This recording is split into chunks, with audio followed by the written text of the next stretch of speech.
Now let's look at a few sample cases. The first is an 86-year-old male patient who presents with microscopic hematuria, non-nephrotic proteinuria, and a rising serum creatinine.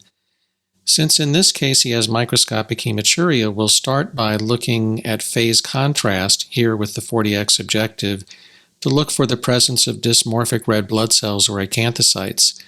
Indeed, here we see a number of acanthocytes floating by, which tells us that this is likely glomerular hematuria.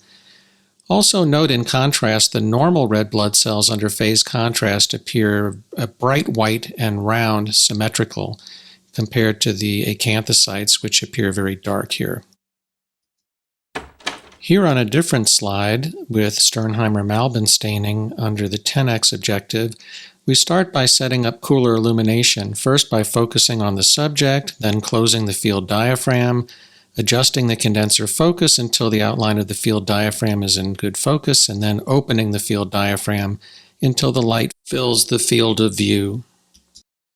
Scanning around, we see a cast here. We're going to go up to a higher power here with the 40x objective.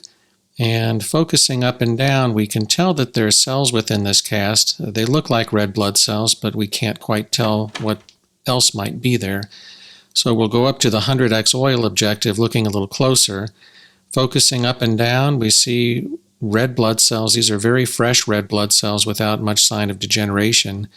Focusing up and down, we see a couple other cells, a white blood cell at the top with a segmented nucleus and a tubular cell with a large eccentric nucleus.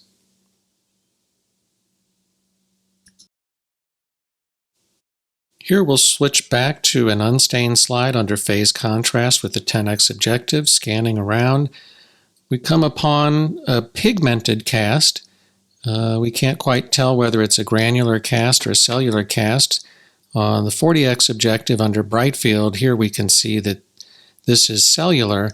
We can make out the outline of what appear to be red blood cells. Under phase contrast here, we were better able to see the outline of the red blood cells both within the cast and also see some acanthocytes in the background.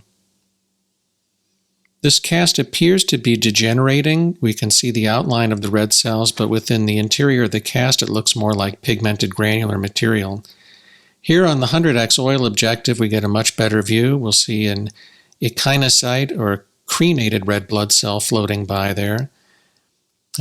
Focusing up and down, you can clearly make out the outline of red blood cells on the periphery of this cast. And again, it looks like the interior of the cast is more of a pigmented granular material from breakdown. So this cast is in the process of degenerating into a hemoglobin cast or a pigmented granular cast.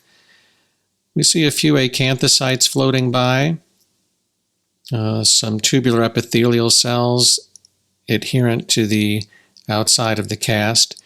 And here on the right side, we'll see some preserved red blood cells.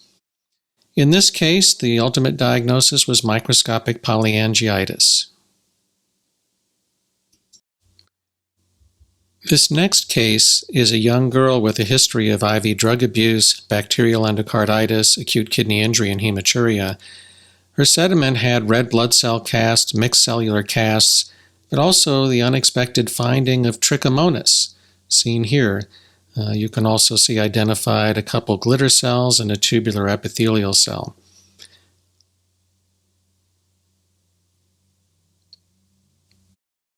Here in another image, we see a very good example of a mixed cellular cast with tubular epithelial cells, white blood cells, and a red blood cell in addition to two trichomonads.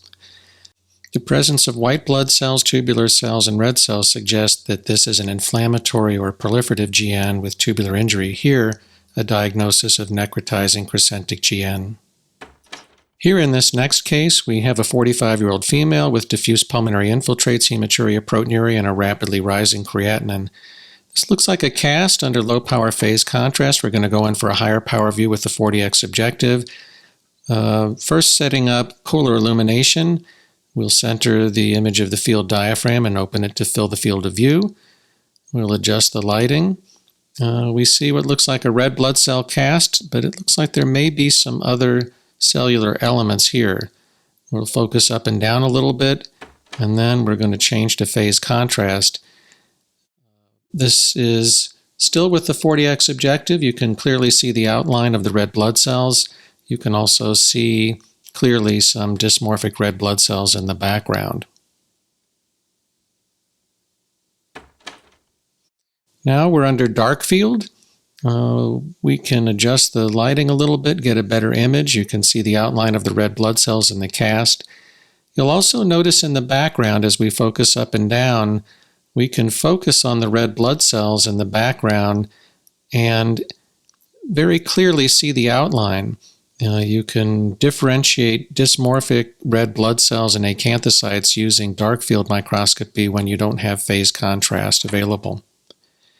Here under the 100x oil objective, again, we're going to verify color illumination, center the image of the field diaphragm, and focus up and down to get a better idea what those other cells are. Clearly there's a white blood cell there, another one there. Continuing to focus up and down, it looks like there's a few other white blood cells you can see clearly right here.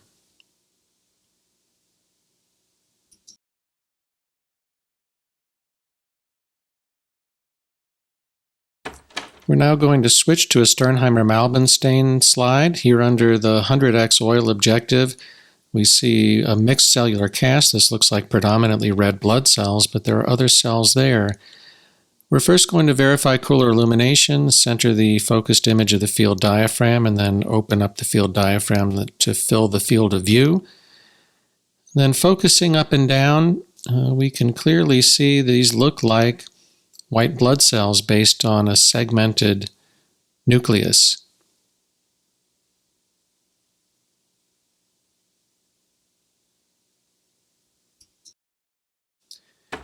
Now scanning in a different area of the same slide, we come across several red blood cell casts, some hyaline casts, and some scattered cells. Focusing up and down, we can see what's within the interior of this cast. Here we have another red blood cell cast. They're packed so tightly you can hardly see the protein matrix surrounding the red blood cells. Here it looks like a cell with a large eccentric nucleus, perhaps a tubular cell. There's a white blood cell labeled. We'll scan upwards a little bit more.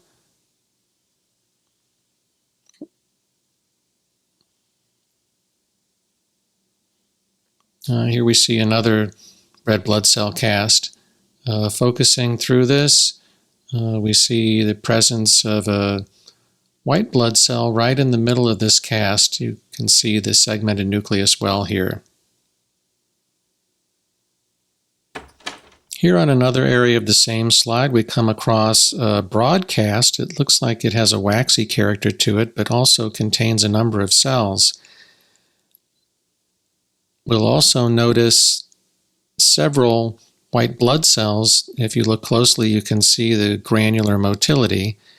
These are glitter cells. The pale blue staining ones are very viable, the darker staining ones less so.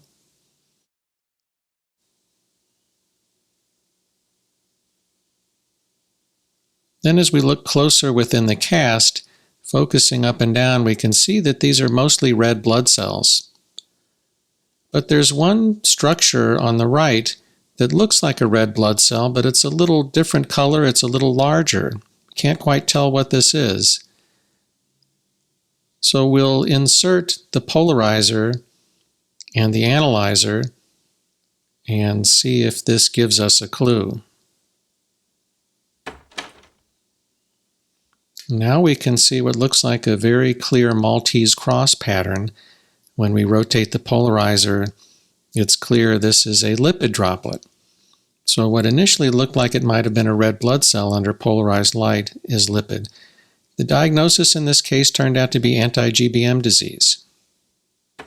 This next slide is a good example of degenerating red blood cells. Here under 100x oil objective, you can see the presence of Heinz bodies, which are clumps of denatured hemoglobin along the red blood cell membranes.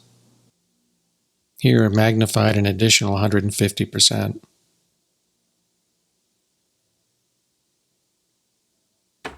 This next slide shows the presence of a number of round structures within this cast, which turn out to be lipid droplets, which we see clearly with the addition of the polarizer or an analyzer.